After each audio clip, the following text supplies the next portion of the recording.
Bus ಇಷ್ಟೊಂದು rush ಆಗಿರೋದಕ್ಕೆ ನಾನು ಬೆಂಗಳೂರಿಗೆ ಹೋಗ್ತೀನ ಅನ್ನೋದೇ ಡೌಟ್ ಆಗಿ ಹೋಗಿತ್ತು. ಹಾಯ್ ಹಲೋ ನಮಸ್ತೆ. ಇವತ್ತು ನಾನು ಬೆಳಗ್ಗೆ ಎದ್ದಿದ್ದೆ 5:45ಗೆ. ಇಷ್ಟು ಬೇಗ ಎದ್ದಿದ್ದೀನಿ ಅನ್ನೋ ಖುಷಿಗೆ ಈಗ ರೆಡಿ ಆಗಿದ್ದೆ. ಆಮೇಲೆ ನಾನು ಮತ್ತೆ ನಮ್ಮಮ್ಮ ಒಂದು ಸೆಲ್ಫಿ ಕ್ಲಿಕ್ ಮಾಡ್ಕೊಂಡ್ವಿ. ಆಮೇಲೆ ನಾನು ಕಂದಮ್ಮನ್ ತಗೊಂಡು ಬೆಳ್ಳೂರು ಕ್ಲಾಸ್ಗೆ ಹೋಗ್ತಾ ಇದೀವಿ. ನಾನು ಹೋಗ್ತಾ ಇದ್ದೀನಿ ಅಂತಾನೆ ರೋಡು ಇವತ್ತು ಖಾಲಿ ಹೊಡಿತಿತ್ತು.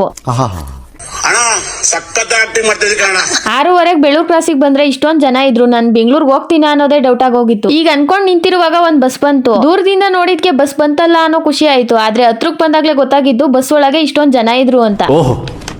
ಜನಸಾಗರ. ಈ ಜನಸಾಗರ ಬಸ್ಸಲ್ಲಿ ನಾವು ಹೋಗ್ಲಿಲ್ಲ, ಬೇರೆ ಬಸ್ಸಿಗೆ ಹೋದ್ವಿ. ನನ್ ತಂಗಿ ಹೇಳಿದ್ಲು ಈ ರಶಲ್ಲೂ ವಿಡಿಯೋ ಮಾಡ್ಬೇಕಾ, ಮತ್ತೆ ಯಾರಾದ್ರೂ ಏನಾದ್ರು ಅನ್ಕೊಂತಾರೆ ಅಂತ. ಅವ್ರೇನೋ ಅನ್ಕೊಂತಾರೆ ಇವ್ರೇನೋ ಅನ್ಕೊಂತಾರೆ ಅಂತ ಬದುಕಕ್ ಆಗಲ್ಲ. ನಮಗ್ ಇಷ್ಟ ಬಂದಂಗೆ ಇರೋ 3 ದಿನದಲ್ಲಿ ಬದುಕ್ಬೇಕಷ್ಟೇ.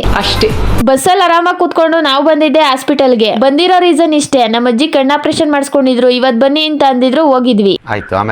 ಆಮೇಲೆ ಈ ರೀತಿ ವಿಡಿಯೋ ಮಾಡ್ಕೊಳ್ಳುವಾಗ ನಮ್ಮ ಐಶು ಒಂದ್ ಕೆಲಸ ಮಾಡ್ತಾ ಇದ್ಲು. ಅದೇನಂದ್ರೆ ಮಿರರ್ ಕ್ಲೀನ್ ಮಾಡ್ತಾ ಇದ್ಲು.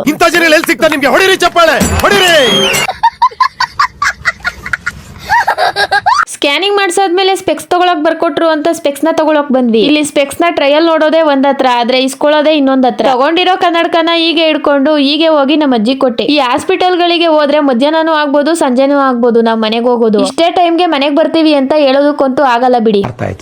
ಮಧ್ಯಾಹ್ನ ಆಗಿತ್ತು ಅಂತ ಅಲ್ಲೇ ಇರೋ ಕ್ಯಾಂಟೀನ್ ಅಲ್ಲಿ ಊಟ ಮಾಡ್ಕೊಂಡು ಆಚೆ ಬಂದು ವೇಟ್ ಚೆಕ್ ಮಾಡಿದೆ. ನಾನು ಇವಾಗ ಪ್ರೆಸೆಂಟ್ 42 kg 700 ಗ್ರಾಮ್ ಇದೀನಿ ಅಷ್ಟೇ. 20 ವರ್ಷಕ್ಕೆ 2 kg ಜಾಸ್ತಿ ಆಗಿದ್ದೀನಿ. ಇವತ್ತಿನ ಮಿನಿ ವ್ಲಾಗ್ ಇಷ್ಟೇ ಅಂತ ಹೇಳಲ್ಲ, ಇನ್ನೂ ಕೂಡ ಇದೆ, ಅದನ್ನ ನಾಳೆ ಹಾಕ್ತೀನಿ. ಆದ್ರೆ ಈ ಮಿನಿ ವ್ಲಾಗ್ ಇಷ್ಟೇ. ಮತ್ತೆ ಸಿಗೋಣ ಇನ್ನೊಂದು ಪುಟ್ಟ ಮಿನಿ ವ್ಲಾಗ್ ನೊಂದಿಗೆ. Thanks for watching.